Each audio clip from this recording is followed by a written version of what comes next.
이사야서 1장 5절로 6절 말씀입니다. 너희가 어찌하여 더 많이 맞으려 하느냐? 너희가 더욱더 반역하려 하는도다.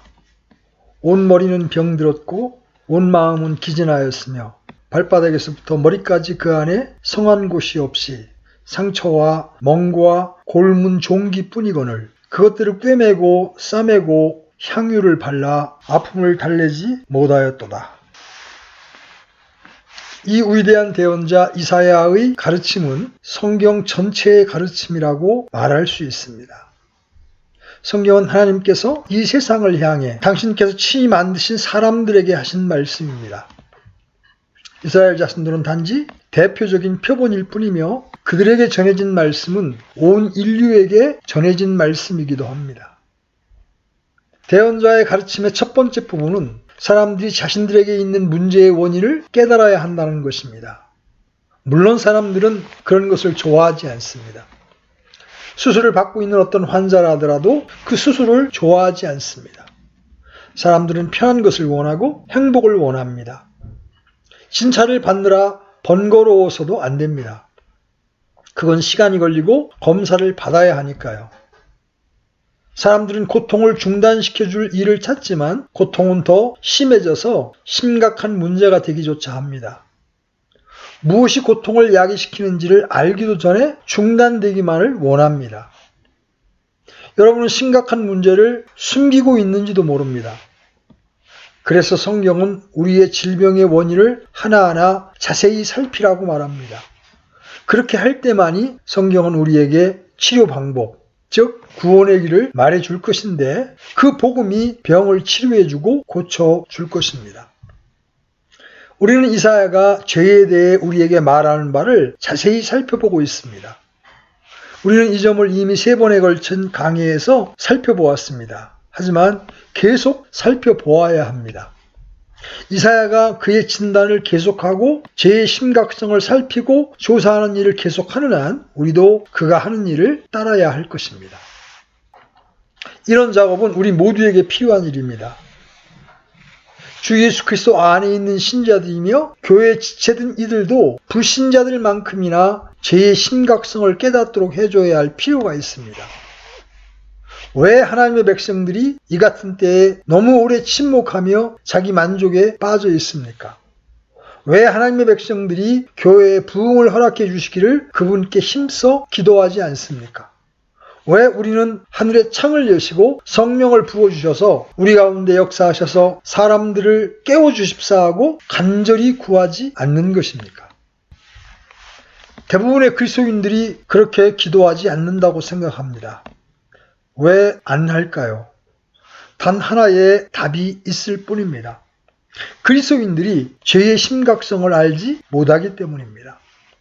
그리스도인들은 비교적 선한 삶을 사는 사람들이기 때문에 그들 전후 좌우의 세상에서 일어나는 것에 대해 아무것도 모르는 아주 실제적인 위험이 있습니다.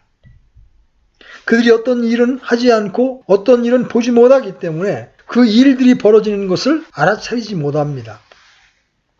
그러나 우리 주변이 허물어져 가고 있는 사회 속에 우리가 살고 있습니다. 도덕적 붕괴의 시대에 살고 있으며 그 붕괴는 무서운 속도로 진전되고 있습니다. 이런 사실을 알고 있습니까? 오직 성령의 충만한 임하심만이 이 문제를 해결하기에 가장 적절하다는 사실을 아셔야 합니다. 매 주일 근사한 예배를 계속해서 드리고 즐거운 교제를 나누며 때때로 특별한 일을 하면서 모든 일이 잘 되고 있다고 생각하는 것이 우리가 가진 경향이라고 봅니다. 모든 것이 잘 돌아가고 있는 것처럼 보입니다. 그러나 우리 눈앞에서 윤리적인 혼란과 타락 속에 무너져가고 있는 사회가 있습니다. 이런 문제는 오직 하나님께서 친히 개입하셔야만 상황을 고쳐놓을 수 있을 그런 정도라는 사실을 알아야 합니다. 사람들은 모든 노력을 기울여왔고 바쁘게 움직이며 기구를 조직하였지만 형세는 더 악화되어 가고 문제는 더 끔찍해지고 있습니다. 하나님의 백성들이 이를 인식하고 있습니까? 그렇지 못하다면 다시 말씀드리거니와 이사야가 이 구절에서 설명하고 있는 그런 죄의 심각성에 대한 진리를 결코 깨닫지 못했기 때문입니다. 그래서 저는 그리스도인들에게 이러한 사실을 말하고 있으며 더욱이 비기독교인들에게 그리스도의 복음을 거부한 자들 그리고 자신들이 똑똑하다고 생각하는 사람들에게 성경을 비웃고 시대에 뒤떨어진 것이라고 생각하는 이들에게도 이 사실을 말하고 있는 겁니다.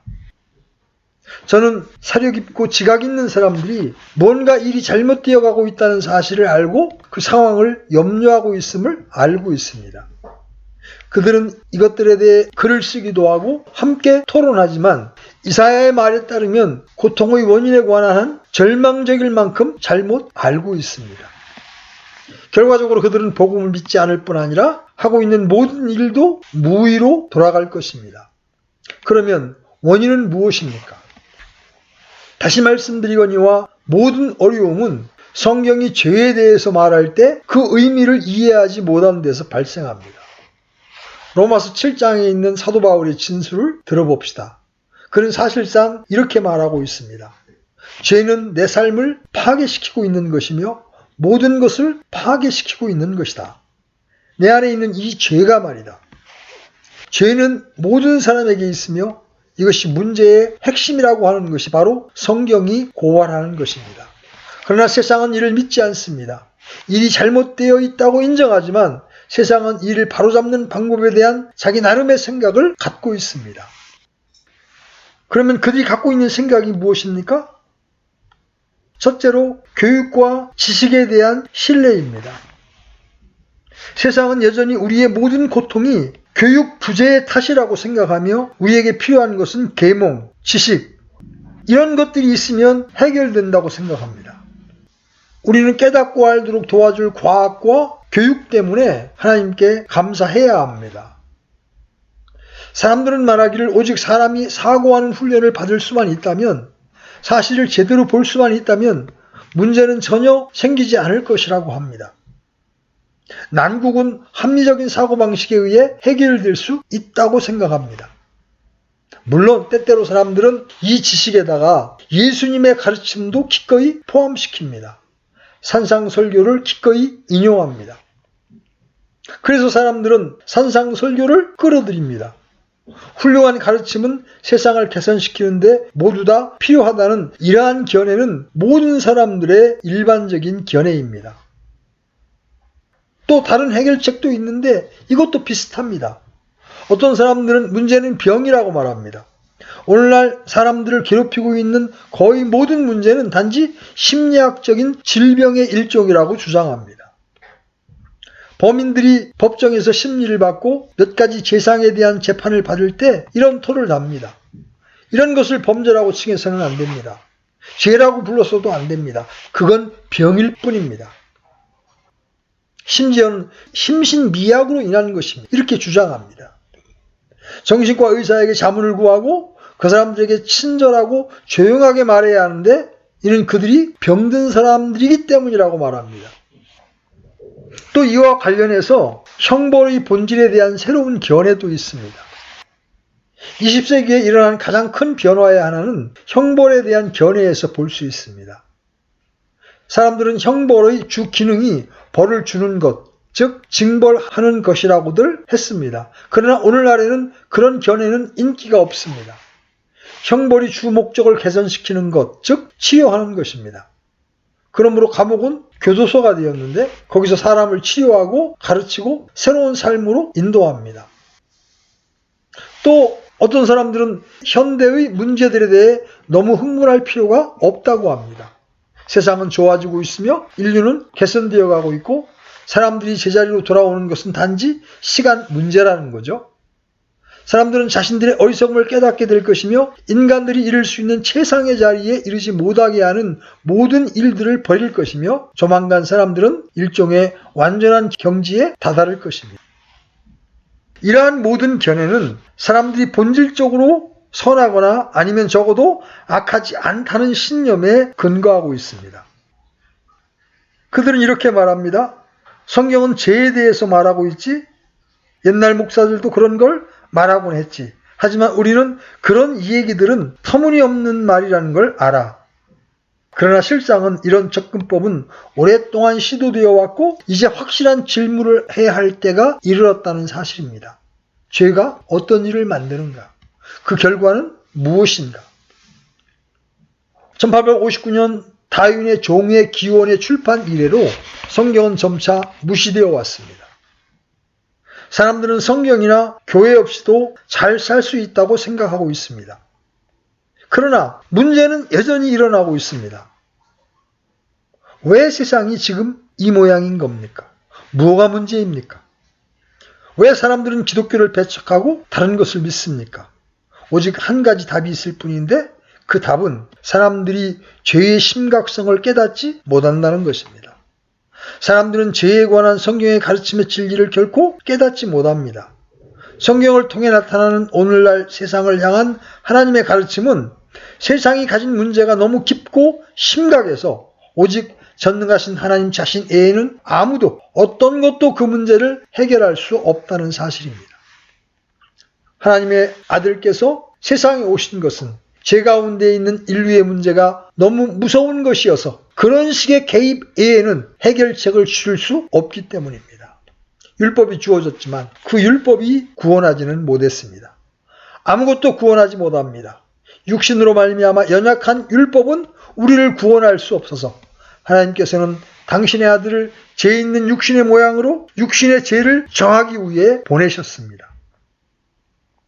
이는 또한 사람들이 그리스도 탄생 약 800년 전에 이사야가 그의 당대 사람들에게 썼던 대로 바로 그 문제의 심각성을 깨닫지 못하고 있기 때문입니다.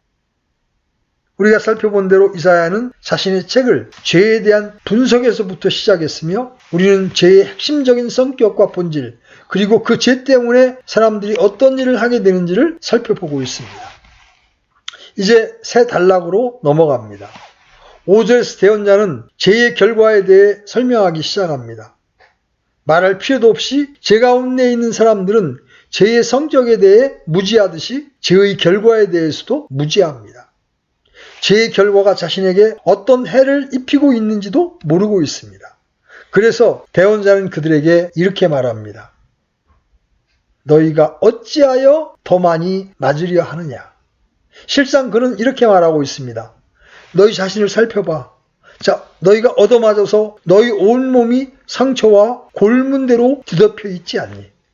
헌데 투성이인데도 여전히 계속 죄를 짓고 있구나. 그러고도 더 그러고 싶니? 우리가 죄의 결과들을 해결한다는 것은 매우 중요합니다. 우리가 해온 대로 죄의 성격들을 더 자세히 살펴보겠습니다. 첫째, 죄의 무서운 힘을 알 필요가 있습니다. 이사야가 이 점을 우리에게 제시하는 대로 따라가 봅시다. 먼저 죄는 삶의 전 영역을 감염시키는 존재라는 사실에서 출발해야 합니다. 이사야는 말하기를 온 머리는 병들었고 온 마음은 기진하였으며 발바닥에서부터 머리까지 그 안에 성한 곳이 없이 상처와 멍구와 골문 종기뿐이거늘. 이 말씀은 두 가지로 해석될 수 있습니다.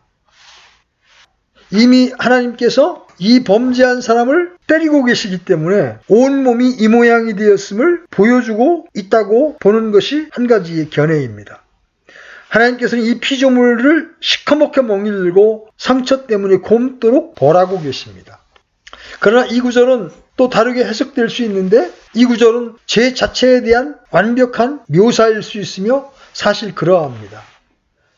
성경에 의하면 죄는 단지 조금 사소한 결함, 인간의 진화의 과정에서 나타나는 조금은 부정적인 일면 이런 정도가 아닙니다. 그런 생각은 비기독교인들이 갖는 생각입니다. 그들은 죄가 적극적이라거나 인류가 악하다는 생각을 인정하려 하지 않습니다. 단지 사람들이 착해야 하는 정도만큼 되지 못한 거지요. 그러나 이사야서의 전체적인 초점은 사람들이 이 무서운 힘에 지배되고 조종되고 있다는 의미에서 분명 악하다는 사실입니다. 게다가 이 대언자의 말에 의하면 이 사실은 누구에게나 해당됩니다. 발바닥에서부터 머리까지 그 안에 성한 곳이 없이 주석가들은 이 말이 하층민들에게서 상류층 사람까지 그 안에 사는 모든 사람들이 다 죄가 있음을 말하는 것이라고 생각합니다. 그 백성들은 다 한 배를 타고 있습니다. 그들은 다 같은 일로 어려움을 겪고 있습니다. 그리고 물론 성경이 언제나 인류와 인류의 본성에 대해 말하고 있는 것입니다.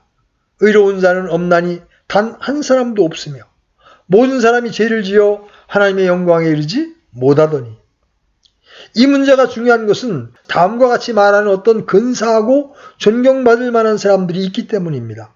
죄? 그런 말은 점잖은 사회나 교양 있고 배운 사람들에게는 안 맞는 말이야. 차라리 덜 떨어진 사람들, 달동네에 사는 사람들에게나 어울리는 말이지. 아닙니다. 성경은 모든 사람에게 해당되는 말이라고 선언합니다. 성경은 사회적인 계층 구별에 관심이 없습니다. 출신이 어떠하든 조상이 어떠하든 사회적 위치가 어떠하든 모든 사람은 죄인입니다. 그리고 이는 모든 경우에 다 똑같이 적용됩니다. 성경은 하나님의 명령은 모든 사람에게 적용되며 어떤 유형의 사람에게도 적용된다고 말합니다. 물론 만일 우리가 교회 예배에 참석한 어떤 회중을 분석하려고 한다면 아주 다양한 유형이 있음을 알게 될 것입니다. 어떤 사람은 변덕스럽고 어떤 사람은 쉽게 흥분하지 않으며 또 어떤 이는 미술에 관심이 있는가 하면 또 어떤 이는 음악에 관심이 있으며 어떤 이는 수학에 관심이 있는 등 여러 유형이 있습니다. 그러나 죄에 관해서는 그 차이가 전혀 중요하지 않습니다. 관심이 무엇이든 기질이 어떠하든 지금까지 살아온 사람이 죄인이 아닐 수 없으며 일부 도덕적인 면에서 실패작이 아닐 수 없습니다. 능력에 관해서도 마찬가지입니다. 어떤 이들은 사람들을 지적인 능력에 따라 분류하기를 좋아합니다. 즉 사고 능력이 있는 사람, 보다 더 재능이 있는 사람, 사상가, 대단한 두뇌를 가진 사람, 그리고 지적 능력이 없는 사람 등으로 말이죠. 그들은 말합니다. 지적 능력이 없는 사람들이 신앙적이지요. 우리는 지적 능력이 있습니다. 우리는 생각하며 삽니다. 그러나 성경은 결코 그렇지 않다고 말합니다. 여러분은 모두 죄인입니다. 이것은 물론 쉽게 증명됩니다. 훌륭한 철학자들도 종교에 관한 문제에 대해서는 어리석은 바보와 똑같은 말을 합니다. 둘 다 이렇게 말합니다. 종교엔 아무것도 없어. 두 사람 간의 유일한 차이는 철학자는 과학적인 양 하는 언어를 쓴다는 사실입니다. 그리고 뛰어난 두뇌를 가진 철학자도 어중이 떠중이처럼 간음의 죄가 있을 수 있습니다. 그리고 지적 능력과 지적 능력의 부족, 유식과 무식이 전혀 차이가 없습니다. 그러니 가장 교양이 있고 세련된 사람도 보통 사람처럼 수의 노예가 될 수 있습니다. 아주 많이 들어본 이런 무서운 타락이 한 부류의 사람들에게만 국한되어 있습니까? 물론 그렇지 않습니다. 발바닥에서 머리까지 모두가 포함됩니다. 이것이 성경이 말해주는 바입니다. 그래서 아무도 죄가 없다고 할 수 없는 것이 사실일 뿐 아니라 우리 각 사람의 전인, 즉 지성과 감정이 포함된다는 것 역시 사실입니다. 죄는 전 인격에 적용됩니다. 지성, 감정, 의지에 적용됩니다. 그리고 몸, 영, 혼에 적용됩니다. 죄는 단순히 행동이나 의지의 문제가 아닙니다. 죄는 우리로 하여금 잘못 생각하게 한다는 사실을 앞서 살펴보았습니다. 아담이 범죄했을 때 잘못되었던 첫 번째 일 중 하나는 그의 지성이었으며 오늘날 세상에 있는 어려움은 사람들이 바르게 생각하는 법을 알지 못한다는 점입니다. 그러나 우리의 감정과 느낌, 감각, 우리의 욕구 역시 다 마찬가지입니다. 우리의 의지도 포함됩니다. 의지도 절름발이가 되어 있습니다. 사도 바울은 로마서 7장 14절에서 이렇게 말합니다. 우리가 알거니와 율법은 영적이나 나는 육신적이어서 제 아래에 팔렸도다. 또 7장 18절은 이렇게 말합니다. 내 안에 곧 내 육신 안에 선한 것이 거하지 아니하는 줄을 내가 아노니 원함은 내게 있으나 선한 그것을 어떻게 행할지는 내가 찾지 못하노라. 사람이 타락했을 때 전부가 타락한 것이며 모든 부분이 타락했습니다. 사람의 몸은 지금처럼 되라고 만들어지지 않았으며 완전하고 아주 아름답도록 만들어졌습니다. 우리 안에 있는 모든 것이 뒤틀리고 왜곡되었습니다. 이는 전적인 타락의 문제입니다. 머리는 전부 병들었으며 마음은 전부 몽롱해졌습니다. 죄는 이처럼 사람들을 병들게 해서 장점이 남아있지 않게 됩니다. 이 말은 모든 사람들이 언제나 동시에 나빠질 수 있는 데까지 나빠졌다고 말하는 것은 아니며 인간이 가진 가장 선한 부분에도 악이 영향을 미치며 인간의 가장 숭고한 부분에도 더러워진 면이 있다는 뜻입니다. 이 말이 중요하다는 사실을 알고 계십니까? 이 사람들은 마음과 의지가 다 바르기라도 한 것처럼 우리에게 필요한 모든 것은 지식과 정보 그리고 지성의 훈련이라고 말하고 있습니다. 다른 사람들은 사람에게 필요한 모든 것은 심리학적인 교정이라고 말합니다. 감정을 바로잡으면 지성이 그 지성 자체와 의지를 돌볼 거야. 과연 그럴까요? 도덕과 선행을 설교하고 오직 의지에 대해 말하는 사람은 지성과 감정이 바르다고 생각하는 것 같습니다. 그러나 그들의 무지함 때문에 그렇게 생각하는 겁니다. 사도 바울은 이 점을 완전하게 깨달았습니다. 그는 말합니다. 로마서 7장 19절입니다. 이는 내가 원하는 선은 내가 행하지 아니하고 도리어 내가 원하지 아니하는 악을 곧 그것을 내가 행하기 때문이라. 내 마음이 바로 되어 있는 것처럼 보일 때 내 몸의 지체 속에 있는 어떤 것이 나를 아래로 끌어내리고 있으며 그것을 바로잡으면 다른 것이 나쁘게 됩니다. 그래서 바울은 로마서 7장 24절에서 이렇게 절규합니다. 오 나는 비참한 사람이로다. 이 사망의 몸에서 누가 나를 건져내랴. 이것이 이사야 대언자가 말한 첫 번째 요지였습니다. 그는 죄가 모든 면에서 사람의 삶 전체에 미치는 무시무시한 힘임을 보여줍니다. 그러나 이사야는 거기서 멈추지 않습니다. 그가 말하는 다음 문제는 죄가 배우지 못하게 하는 형벌과 고통을 통해서도 배우지 못하게 만드는 무시무시한 힘이라는 사실입니다. 어찌하여 매를 더 맞으려고 하느냐? 이사야는 말합니다. 왜 너희가 더 맞고 싶어 하느냐? 너희가 해초리로 맞았구나. 전갈로 징계를 받고도 마치 더 맞고 싶어 하는 것 같구나. 맞아서 비틀거리고 있으면서도 여전히 계속 나쁜 짓을 하고 있구나. 이것은 현 세대가 배워야 할 내용입니다. 제 가운데 있는 사람들은 하나님께서 당신의 말씀을 통해 무엇보다 주 예수 그리스도를 통해 전해주시는 가르침에 귀를 기울이지 않습니다. 하나님께서는 우리에게 성경을 주셨습니다. 옛적에는 대언자들을 보냈습니다. 이젠 당신의 아들까지 세상에 보내셨습니다. 그분은 또한 사도들을 보냈고 설교자들을 세우셨습니다.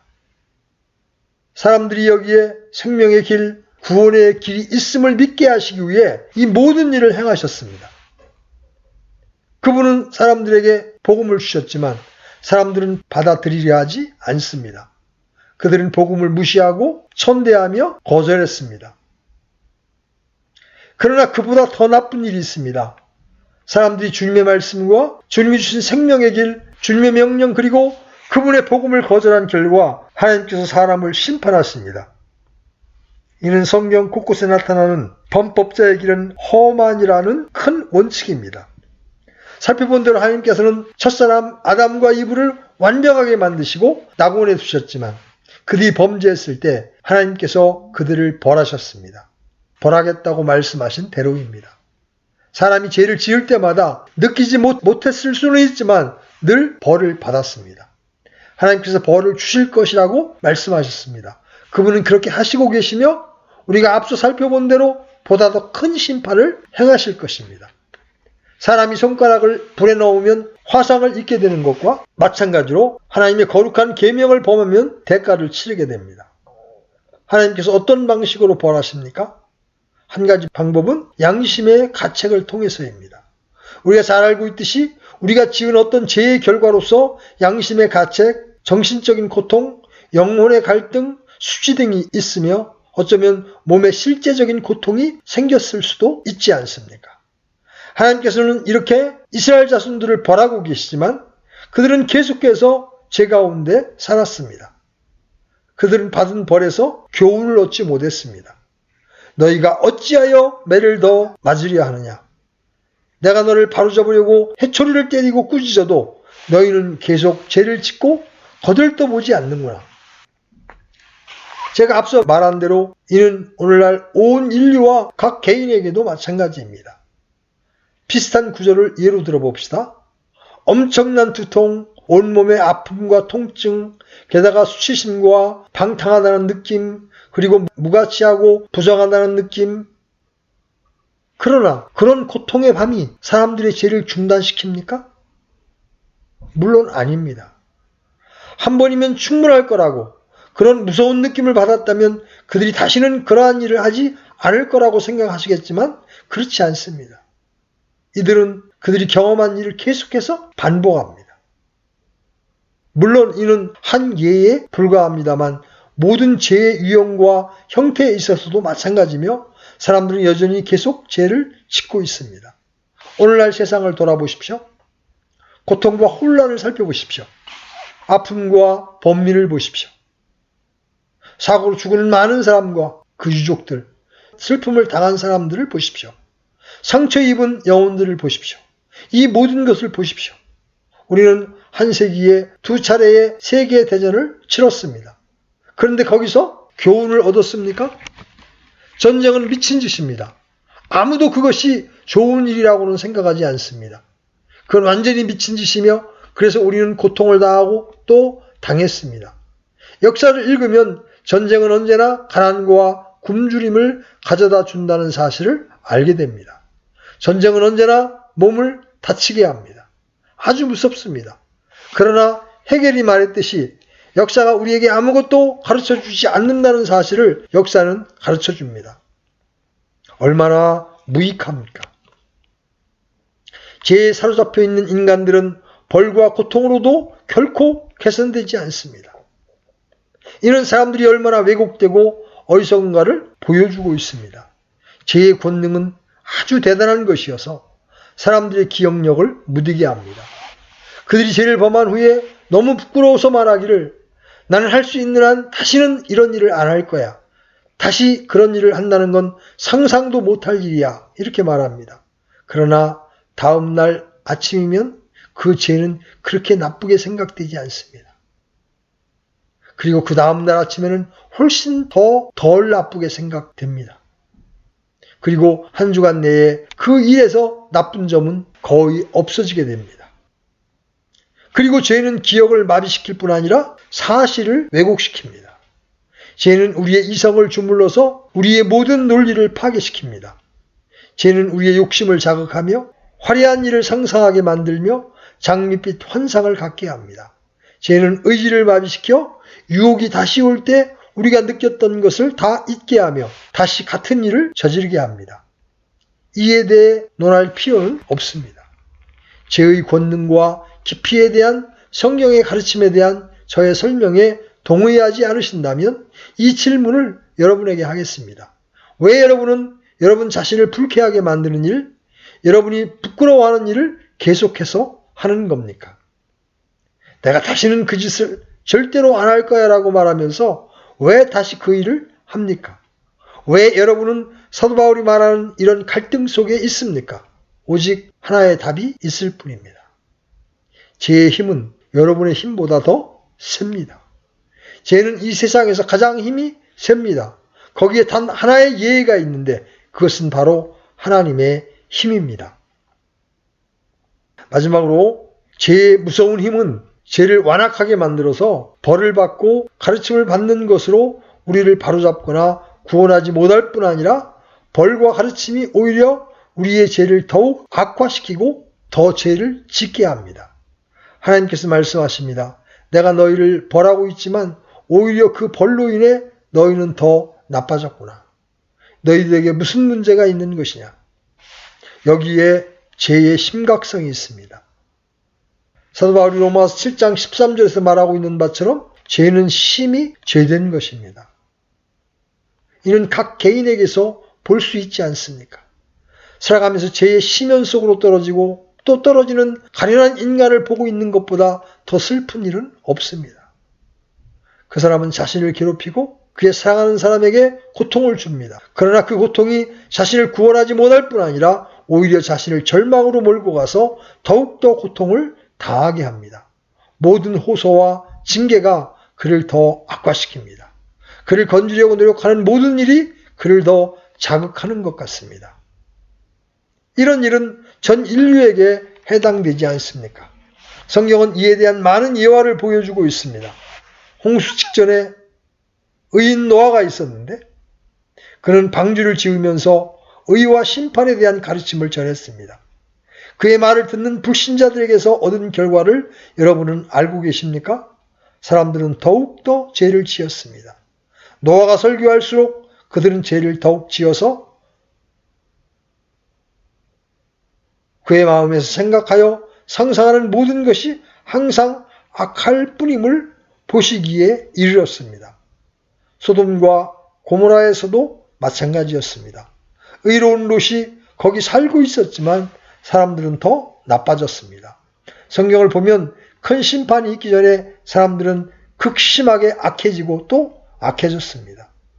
바벨론 포로 이전에도 그런 일이 있었습니다. 그런 일은 과거에도 있었고 오늘날에도 있습니다. 사람들은 죄 가운데 빠져 있으면서 더 거만해지고 있습니다. 날마다 하나님을 멸시합니다. 그분을 조롱하고 비웃습니다. 사람들은 모든 것을 뒤집어 놓으면서 밀턴이 신라권에서 말했듯이 악이여 그대 내게는 선이 되라고 말합니다.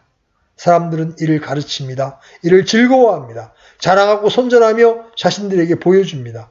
이들은 미친 듯이 완고하게 살아계신 하나님을 무시합니다. 그들은 그분의 모든 호소를 거절하고 그분의 모든 교훈에도 콧방귀를 낍니다. 그리고 이렇게 말합니다. 먹고 마시고 즐기자. 내일이면 죽을 거잖아. 인생은 짧으니까 즐겁게 지내자. 어차피 무로 돌아갈 인생이라면 그 전에 우리의 만족을 찾자. 우리의 만족을 찾아보자고. 이것이 사람들의 주장 아닙니까? 이것이 우리를 면전에서 노려보고 있는 공공연한 악, 이러한 거만하고 폭력적이며 하나님을 모독하는 죄이지 않습니까? 사도 바울은 죄의 권능을 분명하게 표현했습니다. 그는 이것이 자신의 경험이라고 우리에게 말해줍니다. 로마서 7장에서 바울은 이렇게 말합니다. 우리가 육신 안에 있었을 때에는 율법으로 말미암은 죄들의 활동이 우리 지체들 안에서 일하여 사망에 이르는 열매를 맺게 하였으나 그러나 죄가 명령을 통해 기회를 타서 내 안에서 온갖 종류의 욕정을 이루었나니 이는 율법이 없으면 죄가 죽었기 때문이라. 곧 율법이 탐내지 말라 하지 아니하였더라면 내가 탐심을 알지 못하였으리라.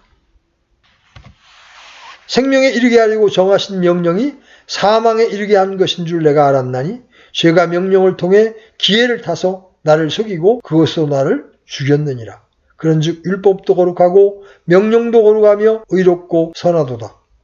그러면 선한 그것이 내게 사망을 이루었느냐? 결코 그럴 수 없느니라. 오직 죄가 죄로 드러나기 위하여 선한 그것을 통해 내 안에서 사망을 이루었나니 이것은 죄가 명령을 통해 넘치도록 죄가 충만하게 하려 함이니라. 사실상 바울은 이렇게 말하고 있습니다. 본성적으로는 내가 죄 가운데 있는 사람으로 이처럼 한심하며 하나님께서 나를 인도하시고 바로잡기 위해 의와 거룩에 이르는 길로 내게 주신 하나님의 거룩한 율법마저도 그 율법마저도 나로 죄를 짓게 만들었습니다. 왜냐하면 하지 말라고 말함으로써 그 일을 하고 싶은 욕망이 자극을 받기 때문입니다. 우리가 육신 안에 있었을 때에는 율법으로 말미암은 죄들의 활동이 우리 지체 안에 일하여 사망에 이르는 열매를 맺게 하였으나 여러분들은 자녀들에게 윤리에 대해 가르칠 때 자녀들 마음에 죄에 대한 충동이 일어나고 있음을 알게 될 것입니다. 사람의 본성은 너무 사악해서 아주 순수한 가르침마저도 사람에게 해가 됩니다. 사람들은 순수한 교훈을 왜곡시킬 것이며 그 왜곡시킨 것을 더 살찌우고 그것을 자랑스럽게 바라볼 것입니다. 죄는 하나님의 율법조차도 왜곡시켜서 우리를 이전보다 더 나쁘게 만들어서 우리를 죽이게 만듭니다. 죄가 나쁜 것이라는 사실을 알고 있지만 안다고 해서 우리 자신이 죄 짓는 일을 멀리합니까? 물론 아닙니다. 죄 짓는 일이 나쁘다는 사실을 알수록 우리는 더 죄를 짓습니다. 성도덕에 관한 책을 읽어서 착하게 살려고 합니다. 그러나 그것은 거짓말입니다. 우리가 그런 책들을 읽을 때 이전보다 더 나빠집니다. 어떤 사람도 성의 통제에 관한 책을 읽는다고 해서 부도덕함이 치유되지는 않습니다. 그러한 일은 예전에도 없었고 앞으로도 없을 것입니다. 그런 책들은 추함이 증가하는 동시에 사람을 더 나쁘게 만들며 상처를 부패하게 하며 상흔을 더 깊게 만듭니다. 죄는 이렇듯 무서운 힘이며 인류는 그 죄의 무력한 노예이기 때문입니다. 우리 각자는 지성과 마음과 의지와 몸 그리고 영과 혼이 노예가 되었습니다. 희망은 없습니까? 자, 제가 지금까지 말한 바가 사실이라면 오직 한 가지 희망이 있습니다. 그 희망은 우리 안에 있지 않습니다. 앞서 살펴보았듯이 죄의 힘은 인간의 힘보다 강합니다. 우리는 이 사실에 대한 증인으로 살고 있으며 온 세상이 이를 증명하고 있습니다. 여기 한 가지 유일한 희망이 있습니다. 그것은 바로 하나님의 힘이며 그 힘이 곧 복음입니다. 로마서 1장 16절입니다. 내가 그리스도의 복음을 부끄러워하지 아니하노니 이는 그 복음이 믿는 모든 자를 구원에 이르게 하는 하나님의 권능이기 때문이라. 먼저는 유대인에게요 또한 그리스인에게로다. 이 세상이 필요로 하는 것은 지식이 아닙니다. 교육도 아닙니다. 정보도 아닙니다. 의학적인 치료도 아닙니다. 정신과적인 치료도 아닙니다. 사회적 진보도 아닙니다. 형벌조차도 아닙니다. 이 중 어떤 것도 세상이 필요하지 않습니다. 사람들에게 필요한 것은 새 마음이며 새로운 본성입니다. 즉 어둠을 사랑하고 빛을 사랑하는 데서 벗어나서 어둠을 미워하고 빛을 사랑하는 본성입니다. 사람들에게는 전적인 갱신이 필요하며 그것은 바로 하나님께서 우리 주님이시며 구세주이신 예수 그리스도 안에서 그리고 그분을 통해서 제공하신 것입니다. 하나님의 아들이 오셔서 스스로 인간의 본성을 취하셨습니다. 그분은 인성을 자신에게 결합시키셔서 그 본성을 우리에게 부여하시고자 하셨습니다. 왜 주님께서는 이 세상에 오셨습니까? 죄와 마귀의 권능이 모든 인간의 힘보다 더 강하기 때문에 오셨습니다. 오직 주님께서만 힘을 가지셨기 때문에 오셨습니다. 주님은 마귀를 이기셨으며 자신을 믿는 이는 누구든지 마귀의 힘으로부터 그리고 죄와 악의 힘으로부터 건져주실 수 있습니다. 하나님의 아들이 이 땅에 오신 것은 모든 면에서 우리를 죄에서 건져주시기 위해서였습니다. 죄악에서 건지십니다. 주님께서 십자가에서 죽으심으로 그 죄악을 해결하셨습니다. 그리고 죄의 권능에서 구해주십니다. 주님께서는 다시 살아나셔서 성령님을 보내셨는데 성령님께서 오셔서 우리 안에 거하시며 우리로 마귀와 싸우게 하실 것입니다. 그리스도는 오셔서 우리를 정복자들보다 뛰어나게 하셨습니다. 주님은 자신의 신성을 우리 안에 심으셨습니다. 이것 말고는 어떤 것도 필요하지 않습니다. 그러나 우리가 새로운 사람이 되었을 때 우리는 하나님을 사랑하게 될 것이며 그분의 말씀을 사랑하게 될 것입니다. 그분의 가르침을 사랑하게 될 것이며 우리 안에 있어 우리를 인도하고 우리를 날마다 이끌어가는 그분의 능력